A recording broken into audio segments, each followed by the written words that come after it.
With the show rapidly approaching its back half, Twin Peaks: The Return quickly starts to reveal more of its plotting in another fantastic episode. Don't change the channel, don't touch that dial. We got it all on UHF. Take off your speakers.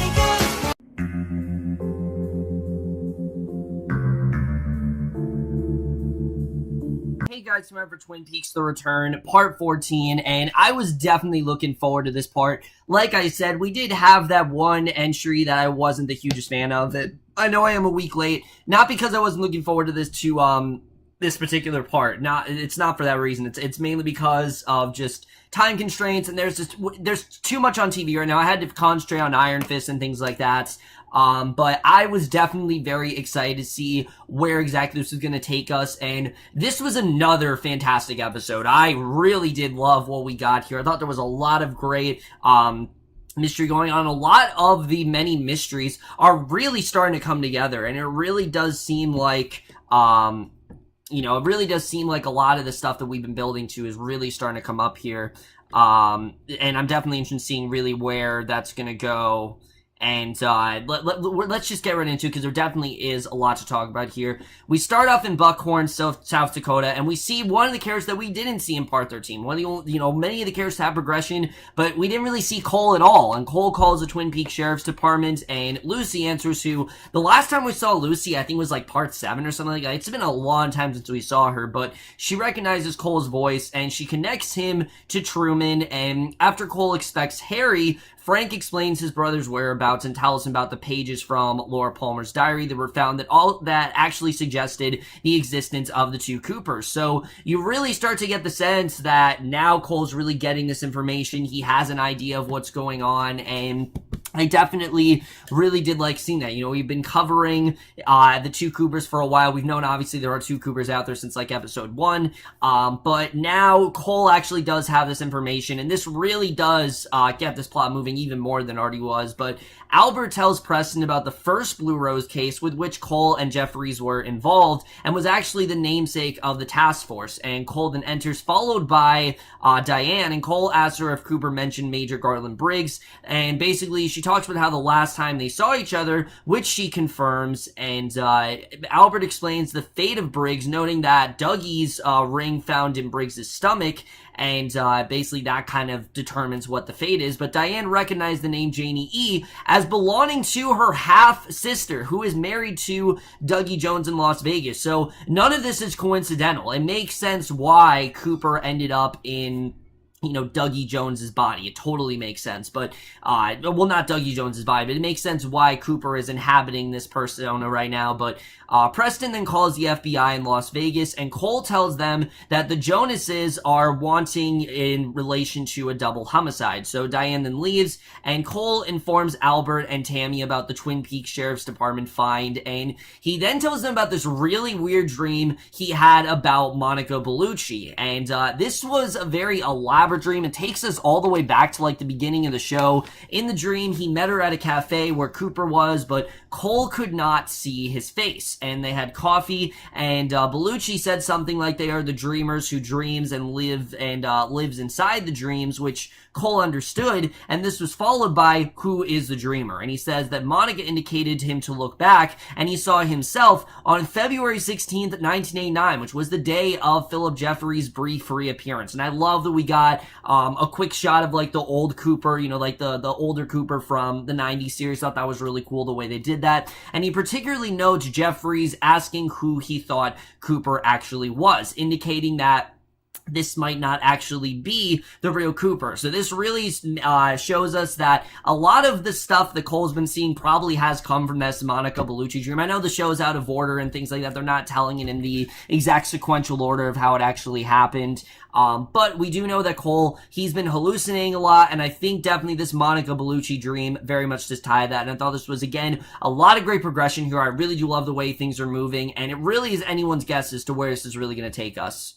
speaking of how the show isn't in order, that is very much evident in this next scene where we see something we saw episodes ago. Remember the character of Chad, how he was in all that shady stuff with Bob? Well, he's actually finally arrested by Bobby, Hawk, Andy, and Frank for his criminal activities, and Bobby then leads the way to Jack's Rabbit's palace, something we heard about, I think, back in like it was like part 9 or something like that. It was a while ago, but they follow the instructions left by the Major, and they move further through the woods, and they see this nude eyeless woman, the same eyeless woman that Cooper encountered in part 3, if you remember, when that really weird Eraserhead-like sequence was going on.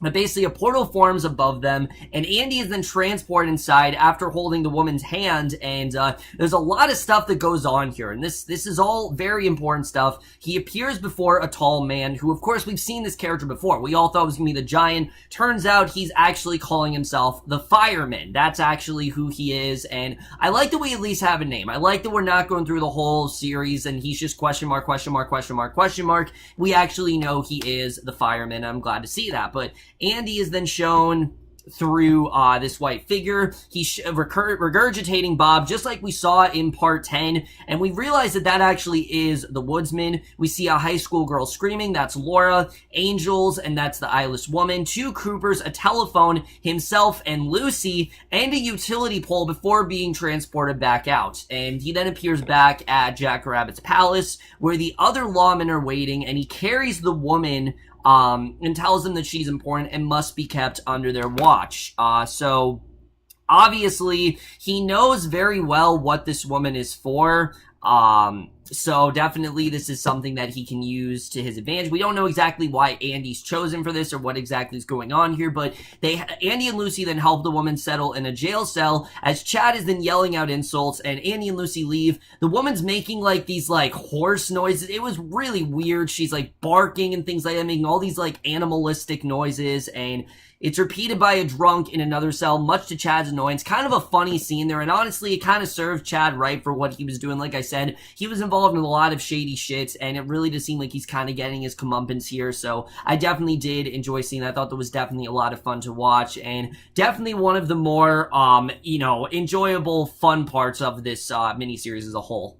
As I say every week, it's very hard to review this show, mainly because of 2 main factors. One, the show is completely out of order. Everything's like jumbled, and it's a cool way that Lynch is doing the storytelling, but it makes it very hard for me to really keep track of, oh yeah, this happened, especially this episode where, we have something that we saw parts ago that's now finally actually getting resolved now. I mean, the last time we saw the Chad thing, like I said, was like part 9. Now it's like part 14. That's more than 5 episodes later. Now we're finally getting some resolution to it. I assume that's how this is gonna go, like I said, for the rest of the show. I mean, sure, things like that have happened, but I think this is the first part that makes me, remember, oh yeah, this is being told completely out of order, and, I think we can tell now what, that's definitely the case, but there definitely is a lot of stuff to talk about here. First of all, what's going on with Cole definitely does make a lot of sense. Obviously, he had this dream about Monica Bellucci, and she told him the whole thing about how, they're the dreamers that kind of live inside the dream. I think that kind of is a big part of Twin Peaks as a whole. A lot of this show has been about people, fantasizing about things and, meeting all these mysterious figures. Because as we know, when you go inside the Black Lodge, for example, there's a whole other life going on there, and people, that's something the show really does deal with, is the whole idea of dream and perception and, reality and what's not reality. I mean, that's just something the show's always done very well, and I think what's going on with Cole definitely does have something to do with that, so that definitely does interest me as to what's actually going on there. I think definitely all that's really interesting. As far as, what's going on with the 2 Coopers, how he's going to use this to his advantage, I'm not entirely sure.